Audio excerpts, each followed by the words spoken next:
Lopa. Kjo është një histori mbi mënyrën se si të çlirohemi nga konformizimi dhe nga justifikimet të cilat na pengojnë të arrijmë suksesin. Dua të falenderoj familjen time, sepse falë mbështetjes së tyre të pakushtëzuar, kam arritur të çlirohem nga shumë prej këtyre lopave të mia. Me dashuri dhe durim, ata më falin për çdo gjë që ende mbaj dhe më inkurajojnë që të vazhdoj në detyrën e vështirë për të çliruar nga të gjitha kufizimet e mia.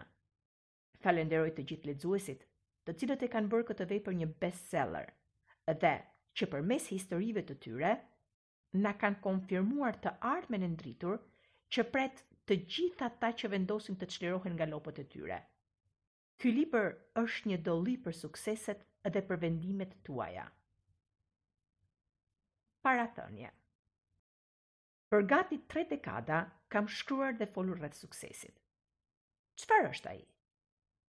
Çfarë na duhet? Çfarë na nevojitet për të arritur suksesin? Pse disa njerëz e arrin suksesin pothuajse pa përpjekje, ndërsa të tjerë nuk arrin as t'i afrohen pavarësisht punës së tyre të palodhur. Këto vite më kanë mësuar se të gjithë njerëzit e suksesshëm kanë diçka të përbashkët. Ata nuk kanë justifikime. Nuk kërkojnë të arsyetojnë përpara të tjerëve sepse gjërat nuk janë ashtu siç ata do të dëshironin. Nuk ankohen për rrethanat e tyre dhe as nuk shpikin arsye për të shpjeguar se pse nuk i kanë arritur qëllimet e tyre. Njerëzit e suksesshëm thjesht veprojnë dhe marrin përsipër që të bëjnë atë që është e nevojshme që gjërat të ndodhin. Jo gjithmonë fitojnë që në përpjekjen e parë, por kurrë nuk dorëzohen.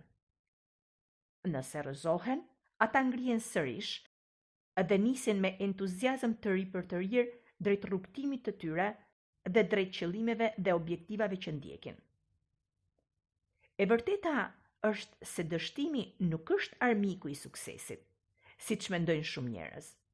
Përkundrazi, rënjet shpesh sjellin me vete mësime të mëdha. Armiku i vërtet i suksesit është mediokriteti. Ne aspirojmë për madhështi, por mjaftojmë me vendin e dytë. Duam ta jetojmë jetën tonë në maksimum, por përfundojmë duke u mjaftuar me mbijetesën. Mësohemi me të dhe lejojmë që të na ikë mundësia për të shijuar shumicën e gjërave më të bukura që na afron jeta. Një nga mësimet më të rëndësishme që kam nxjerr është se për të arritur rezultate të jashtëzakonshme në jetën tonë, fillimisht duhet të heqim dorë nga të gjitha justifikimet të cilat na pengojnë të përdorim potencialin tonë të vërtet. Si autor, kam vënë re se gjatë 10 viteve të fundit kemi hyrë në epokën e metaforave. Shumë nga librat më të mirë të rritjes personale dhe profesionale janë shkruar në formën e metaforave. Histori të cilat ilustrojnë rëndësinë e qëndrimeve të caktuara që duhet të adoptojmë nëse duam të triumfojmë. Ky libër i jashtëzakonshëm, i miku tim Camilo Cruz, është pa asnjë dyshim një nga metaforat më të bukura që kam lexuar mbi mënyrën se si të çlirohemi nga mediokriteti dhe nga konformizimi. Lopa na tregon qartë dhe në mënyrë kategorike se çfarë mund të ndodh kur ne lejojmë që jeta jonë të udhëhiqet nga justifikimet. Lopa simbolizon çdo justifikim, zakon, pretekst apo arsyetim që na pengon të jetojmë një jetë të plotë. Jam i sigurt që kjo histori e mrekullueshme do të prek zemrat e lexuesve dhe do t'i sfidoj ata që të eliminojnë këto justifikime, ose, siç shkrua miku im, që të vrasin lopët e tyre. E vërteta është se të gjithë mbajmë mbi supe më shumë lopë se sa jemi të gatshëm të pranojmë. Ato janë justifikime me të cilat përpiqemi që të bindim veten dhe të tjerët se gjërat nuk janë dhe aq keq sa duken. Janë arsye që përdorim shpesh për të shpjeguar se pse nuk po bëjmë atë që duhet të bëjmë. Ky libër jo vetëm që do t'ju tregoj se cilat janë lopët tuaja, por do t'ju ofroj hap pas hapi një strategji për të jetuar një jetë ku çdo qëllim është i mundur. Camillo, përmes veprave të tij, është destinuar që të sjellë një ndryshim të madh në botë.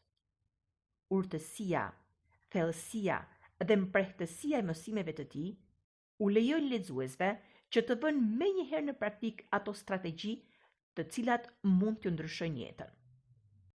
Shpresoj që kjo metaforë do t'ju ndihmoj që të merrni vendimin për të dobuar konformizimin nga jeta juaj dhe për të jetuar një jetë të lirë nga lopët. Besoj se do ta pranoni sfidën të cilën e parashtron ky libër. Dhe besoj se do të vendosni që të eliminoni dhe të vrisni të gjitha lopët që keni mbajtur mbi supe, në mënyrë që të jetoni një jetë të lirë nga mediokriteti, të jeni të gatshëm dhe të hapur për të pranuar arritjet të cilat janë të rezervuara vetëm për ata njerëz që guxojnë të ëndërrojnë madhërishëm. Mark Victor Hansen. Hyrje.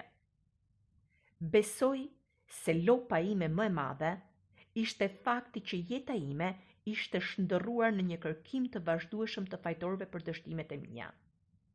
Isha bërë ekspert në identifikimin e përgjegjësive për çdo gjë të keqe që ndodhte në jetën time. Pasi lexova librin Lopa, kuptova se unë jam i vetmi përgjegjës për të mirat apo për të këqijat që më ndodhin. Jam i bindur se kontinenti ynë do të ishte krejt ndryshe, po të mos kishte kaq shumë lopë, të cilat na ndihmojnë që të justifikojmë varfërinë tonë, dhe si pasojë na mbajnë të lidhur me mjerim. Sikurse piktorët dhe kompozitorët që her pas here gjejnë frymëzim nga natyra që i rrethon, në të njëjtën mënyrë edhe ne autorët, veçanërisht në fushën e zhvillimit personal, gjejmë frymëzim të madh në ndërveprimin e vazhdueshëm me njerëzit e tjerë. Më kujtohet se një herë zhvillova një seminar të bazuar në një aforizëm që i atribuohet Albert Einsteinit, të cilin ma ndau dikush gjatë një nënshkrimi librash që po realizoja. Unë i shoh këto shkëndija urtësie që njerëzit i ndajnë me mua si katalizator me qëllim për të çliruar kapacitetin dhe aftësinë time krijuese. Për këtë arsye i mirëpres, i vlerësoj dhe i pranoj me mirënjohje të thellë. Nganjëherë mjafton vetëm një fjalë vetme ose një ide e thjeshtë që një kapitull të fillojë të marrë një formë në mendjen time. Gjithmonë kam pasur fatin që sapo njerëzit të mësojnë se jam shkrimtar, ndihen të motivuar dhe ndajnë me mua anekdota, histori dhe legjenda nga të cilët kanë nxjerrë ndonjë mësim. Më flasin për ato libra apo për autor të cilët i kanë prekur ose i kanë frymëzuar më shumë.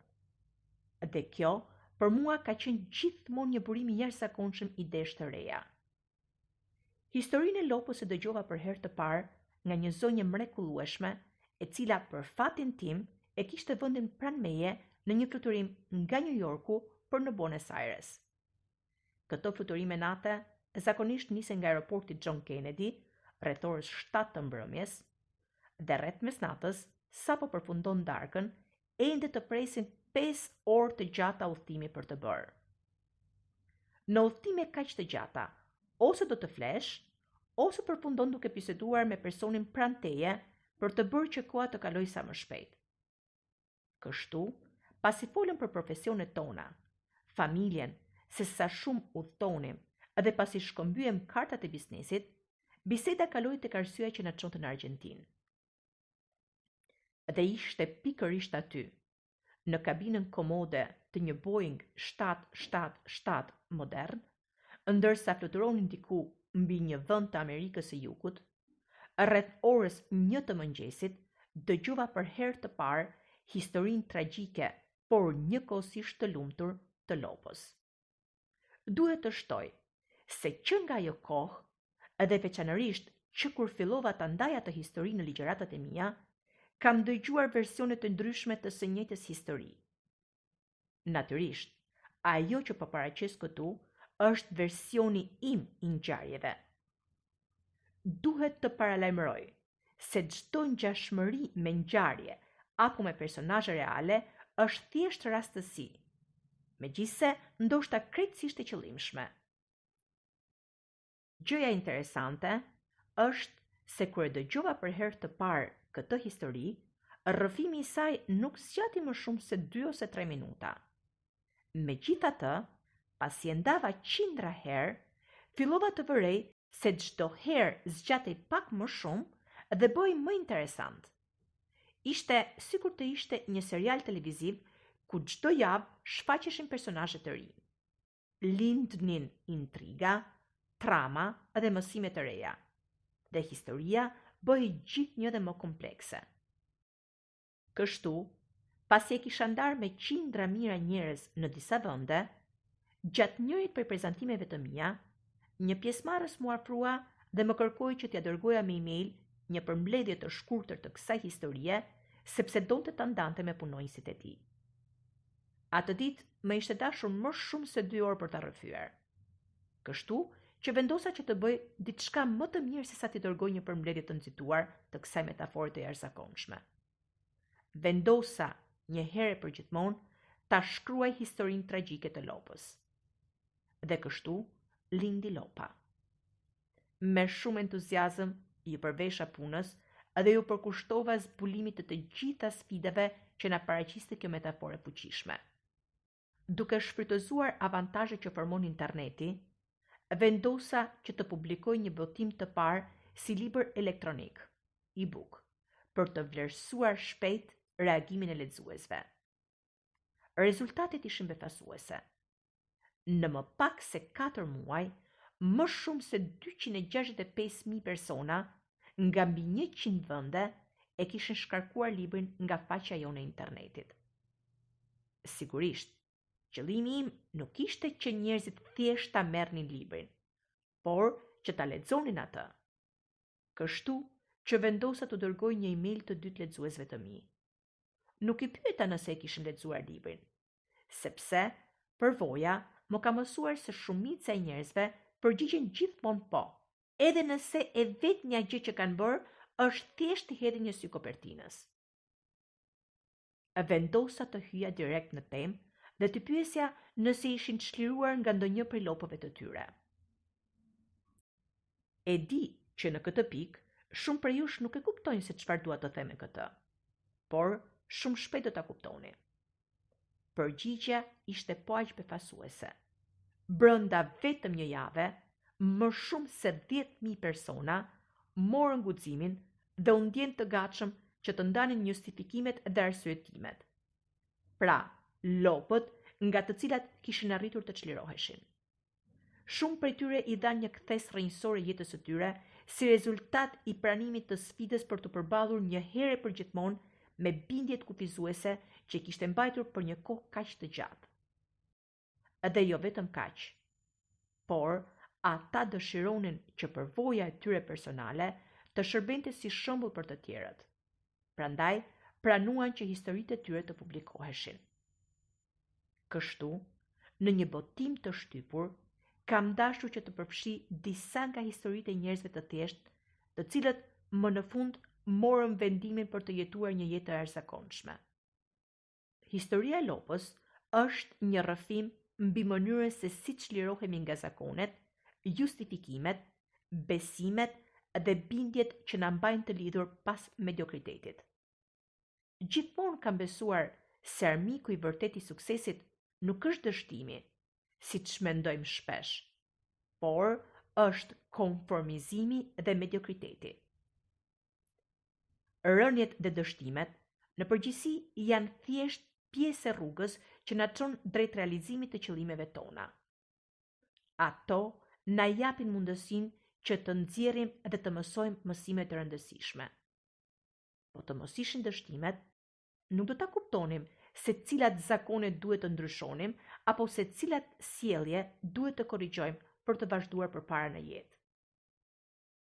Me siguri që të gjithë mund të kujtojmë rënje dhe dështime të cilat i kemi përjetuar në ndonjë moment të caktuar, dhe pas të cilave dolëm më të fortë, më të mençur, më të urtë dhe më të përgatitur për të përballur me jetën.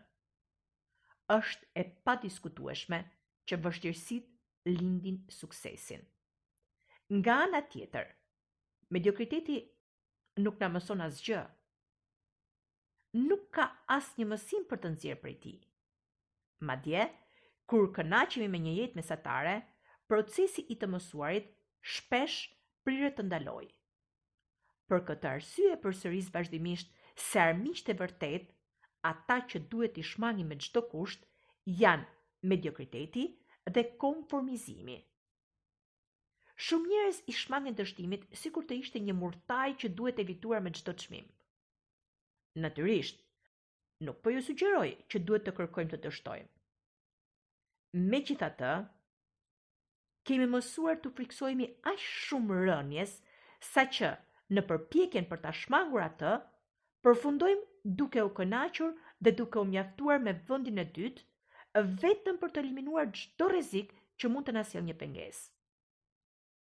Sugjerimi im është që në vend që të humbasim kohë duke u përpjekur të shmangim çdo rrëzim në jetën tonë, duhet të eliminojmë të gjitha justifikimet dhe bindjet e rreme që na çojnë drejt mediokritetit. Keni parasysh se pengesat dhe rënjet janë pjesë integrale dhe e pandalshme e rrugës drejt suksesit. Qëllimi im, duke ndarë me ju këtë metaforë, është që të mund të vërejni efektet shkatërruese që konformizmi mund të ketë mbi jetën tonë. Si dhe të vërejni edhe ndryshimet e mëdha që ndodhin atëherë kur më në fund vendosim të çlirohemi nga të gjitha justifikimet tona. Megjithatë, do të dëshiroja që të jeni ju vetë ata që do t'i zbuloni mësimet që rrjedhin nga kjo histori. Dhe ndonse në këtë pikë mund të duket e pamundur ta kuptosh plotësisht domethënien e pohimit të mëposhtëm, nëse pasi ta përfundosh leximin e këtij libri, zbulon se nuk mësove asgjë, atëherë kjo është lopa jote.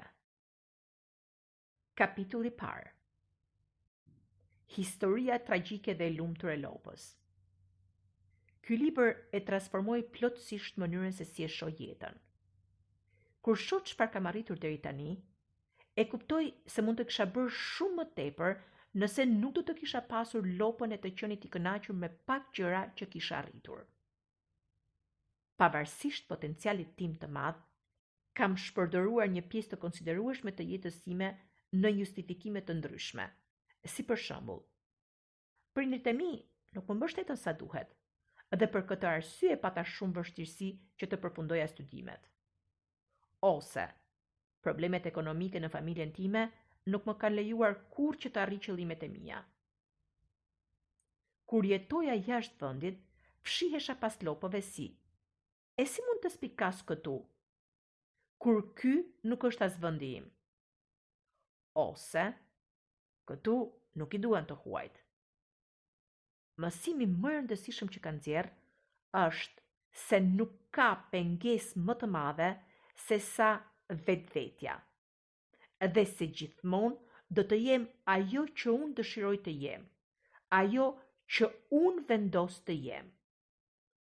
Historia tregon se një herë një mësues i moshuar dhe me përbojë dëshironte t'i mësonte një prej nxënësve të tij të rinj sekretet për të jetuar një jetë të begatë dhe të lumtur.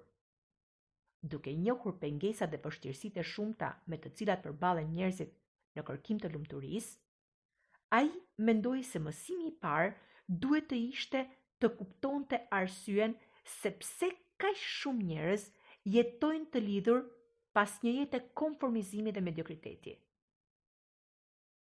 Mësuesi mendoi: në fund të fundit, shumë burra dhe gra duken të paaftë të kapërcejnë pengesat që i ndalojnë të arrijnë suksesin, edhe kështu përfundojnë duke jetuar thjesht një jetë të tolerueshme. Ai e dinte se që nxënësi ta kuptonte këtë mësim të rëndësishëm, duhej që vetë nxënësi ta shihte se çfarë ndodh kur lejojmë që mediokriteti të sundojë dhe të qeverisë jetën tonë. Për ta dhënë këtë mësim të rëndësishëm, mësuesi vendosi që atë pasdite të dilni në kërkim të zonave më të varfra të asaj krahine. Pas një ecjeje të gjatë, arritën në lagjen më të trisht dhe më të braktisur të zonës. Banorët e saj dukeshin se ishin të dorëzuar përballë fatit të tyre, duke lejuar kështu që varfëria të zotronte dhe të pushtonte jetën e tyre. Sa po arritën atje, mësuesi i kërkoi të riut që të gjente shtëpinë më të varfër nga të gjithat, e cila do të ishte strehimi i tyre për atë natë. Pas shumë kërkimesh, dy burrat arritën në skajin e fshatit, dhe atje, në pjesën më të largët të një grupi të vogël shtëpish, në mes të një toke të shkret të djerrë, u ndalën përpara shtëpisë më të varfër dhe më të rënuar që kishin parë ndonjëherë. Ajo kasolli gjysmë e shëmbur, pas një dyshim që i përkiste familjes më të varfër të asaj lagjeje. Muret e saj mezi qëndrojnë në këmbë, duke kërcënuar që të shëmbeshin në çdo rast, ndërsa çatia e improvisuar lejonte që uji të depërtonte nga të gjitha anët. Rreth e rrotull grumulloheshin mbeturina, duke i dhënë vendit një pamje të zymë dhe të neveritshme. I zoti i shtëpisë, disi i alarmuar nga prania e dy të huajve, doli që t'i takonte dhe t'i priste. "Përshëndetje o njeri i mirë", tha mësuesi. "A do të ishte e mundur që dy udhëtar të lodhur të gjejnë streh në shtëpinë tuaj sonte?" "Ka pak vend, por jeni të mirëpritur nëse nuk ju pengon parehatia", u përgjigj burri. Habia e tyre ishte edhe më e madhe kur hyn brenda. Ata pan se në atë kasole prej vetëm 10 metra shkatror jetonin 8 persona: babai, nëna, 4 fëmijë dhe 2 gjyshër, të cilët përpiqeshin të sistemoheshin si të mundeshin në atë hapësirë të ngushtë.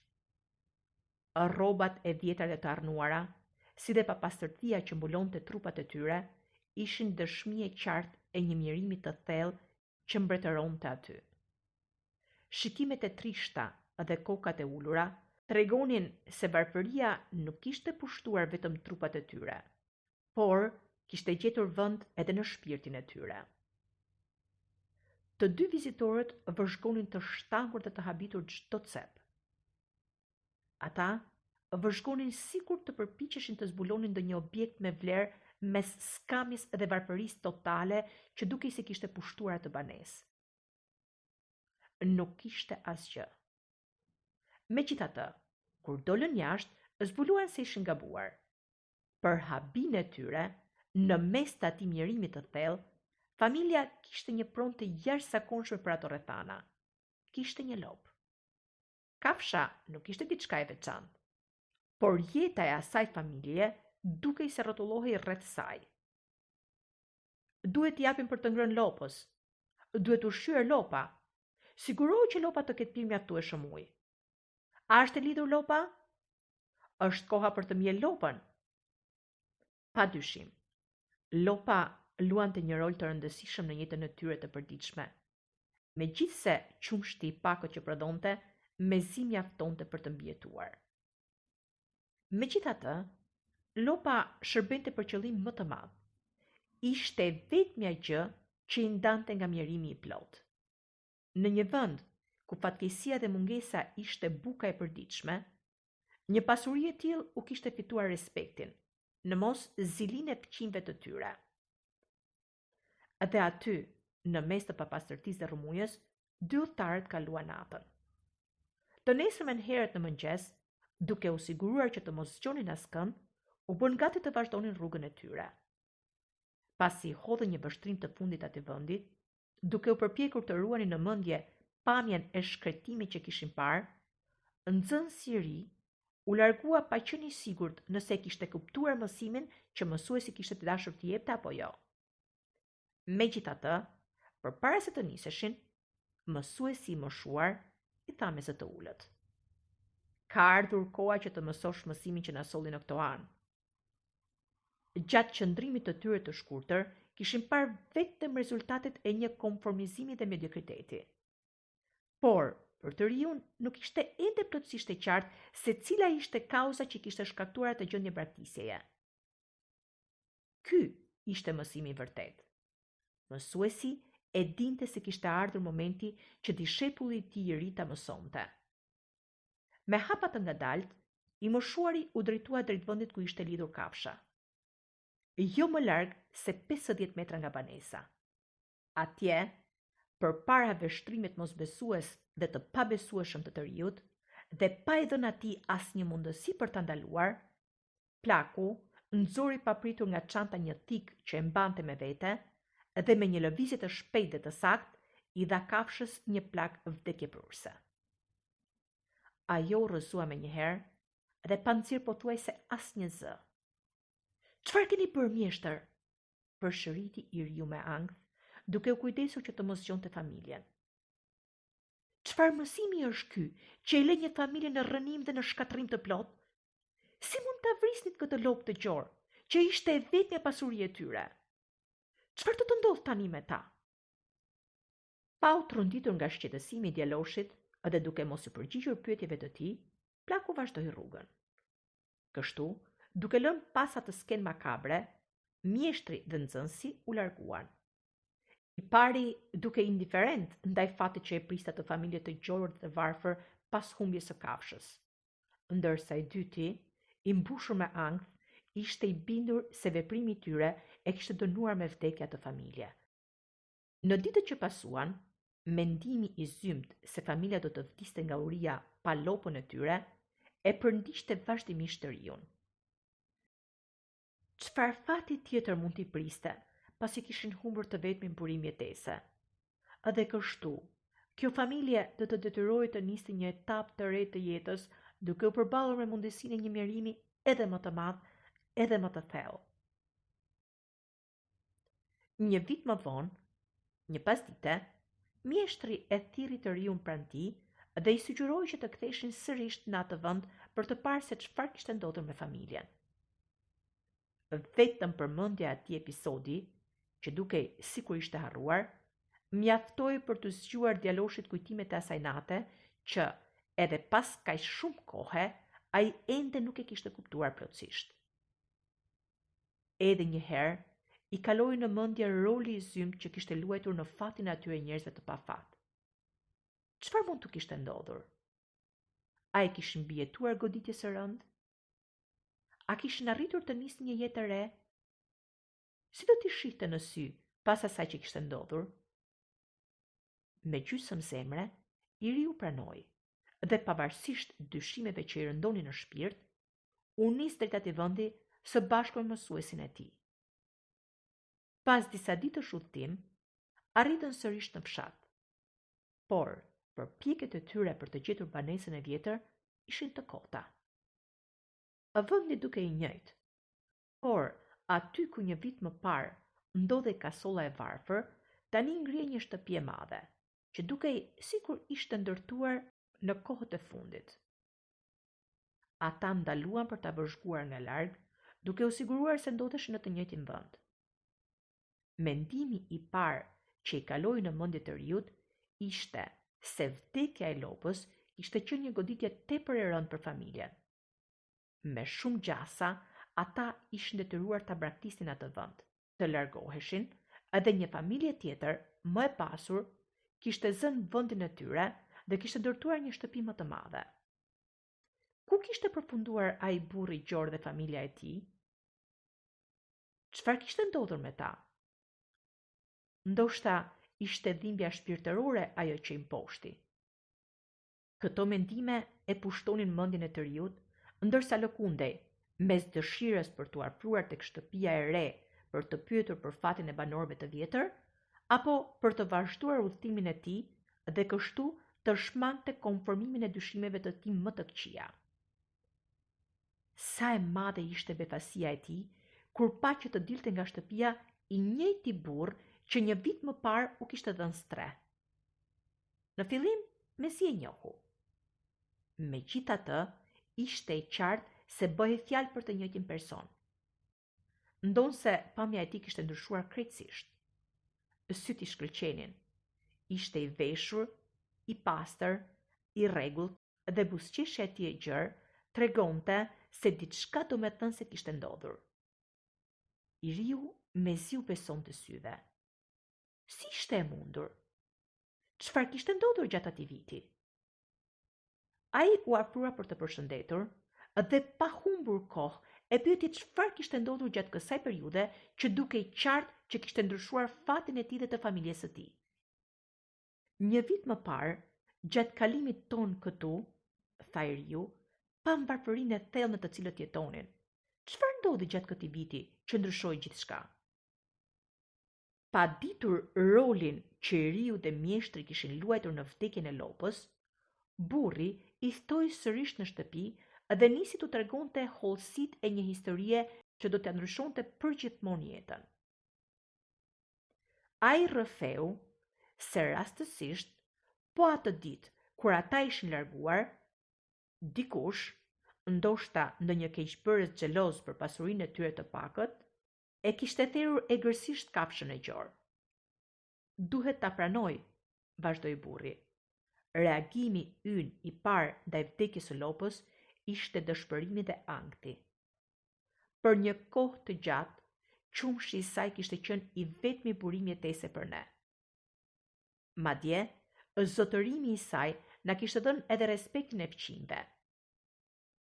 Megjithatë, pak pas asaj dite tragjike, kuptuam se nëse menjëherë nuk do të bënim diçka, me shumë gjasa jeta jonë do të ishte në rrezik. Na duhet të kërkonim dhe të gjenim burime të tjera ushqimi për fëmijët tanë. Kështu që pastruam oborrin pas kasollës, siguruam disa fara dhe mbollëm perime dhe bishtajore për të ushqyer. Pas ca kohësh, vurëm re se toka prodhonte më shumë se sa na nevojitej për veten tonë. Kështu që vendosëm të shisnim fëmijëve tanë perime që na tepronin. Dhe me fitimin, filluam të blinim më shumë fara.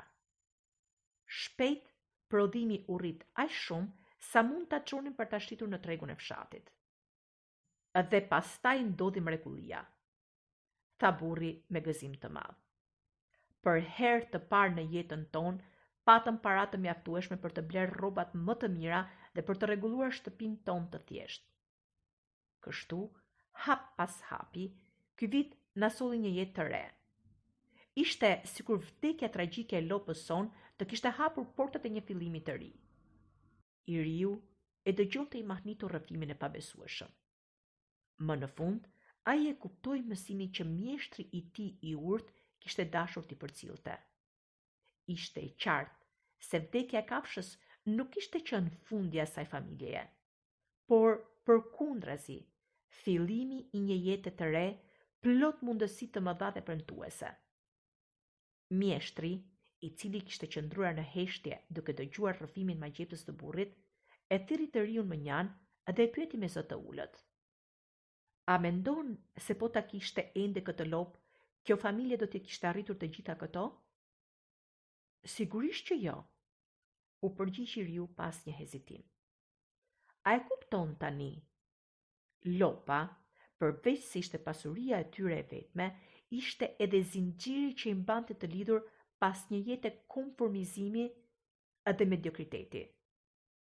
Kur nuk mundën më që të mbështeteshin tek siguria e rreme që u jepte ndjesia e zotërimit të diçkaje, qoftë edhe një lope të mirë, ata morën vendimin të përpiqeshin për të kërkuar diçka më shumë, për të parë përtej rrethanave të tyre aktuale. Me fjalë të tjera, lopa që fqinjët e tyre e shihnin si bekim, u jepte atyre ndjesinë se nuk po jetonin në varfëri të plotë, ndërkohë që në të vërtetë ndodheshin në mes të mjerimit. Shtoi i riu. Pikërisht, u përgjigj mjeshtri. Kështu ndodh kur e bind veten se ajo pak gjë që ke është më se mjaftueshme. Konformizimi pushton jetën tënde dhe shndërrohet në një zinxhir që të pengon të kërkosh diçka më të mirë. E din që nuk je i lumtur me atë që zotëron, por as nuk je plotësisht i mirë. Je i pakënaqur me jetën që bën, por jo aq sa për ta ndryshuar. Ai sheh sa tragjike është kjo situatë. Ai sheh sa tragjike është kjo gjendje. Kur ke një punë që nuk të pëlqen, që nuk të lejon të plotësosh as nevojat minimale ekonomike, edhe që nuk të sjell asnjë kënaqësi, është e lehtë që të vendosësh ta lësh dhe të kërkosh një më të mirë. Por, kur ke një punë që nuk të pëlqen, por nga ana tjetër të siguron minimumin dhe të siguron një farë rehatie, edhe pse jo cilësinë e jetës që ti dëshiron vërtet për veten dhe familjen tënde, është shumë e lehtë që të pajtohesh me atë pak që ke. Është e lehtë të biesh pre e mendimit se duhet të jesh mirënjohës sepse të paktën ke diçka. Në fund të fundit, ka shumë që nuk kanë asgjë dhe do të dëshironin që të ishin në vendin tënd. Ashtu si ajo lop, kjo qasje nuk do të lejojë kurrë që të përparosh. Nëse nuk çlirohesh prej saj, nuk do të përjetosh kurrë një realitet ndryshe nga i aktuali. Je i destinuar të mbetesh viktimë e përjetshme e kufizimeve që ti veti ke vendosur. Është sikur të kesh vendosur të mbyllësh sytë dhe të pajtohesh me fatin tënd. I riu ishte i përhumbur. Ishte i zhytur në mendime, i magjepsur nga thellësia e vëzhgimeve të mjeshtrit. Të gjithë kemi lopët tona në jetë, shtoi mjeshtri. Mbajmë mbi supe bindje, justifikime dhe arsyetime që na mbajnë të lidhur pas një jete mediokre. Shumë prej nesh mbështetemi në pretekse për të shpjeguar se pse nuk po jetojmë jetën që dëshirojmë.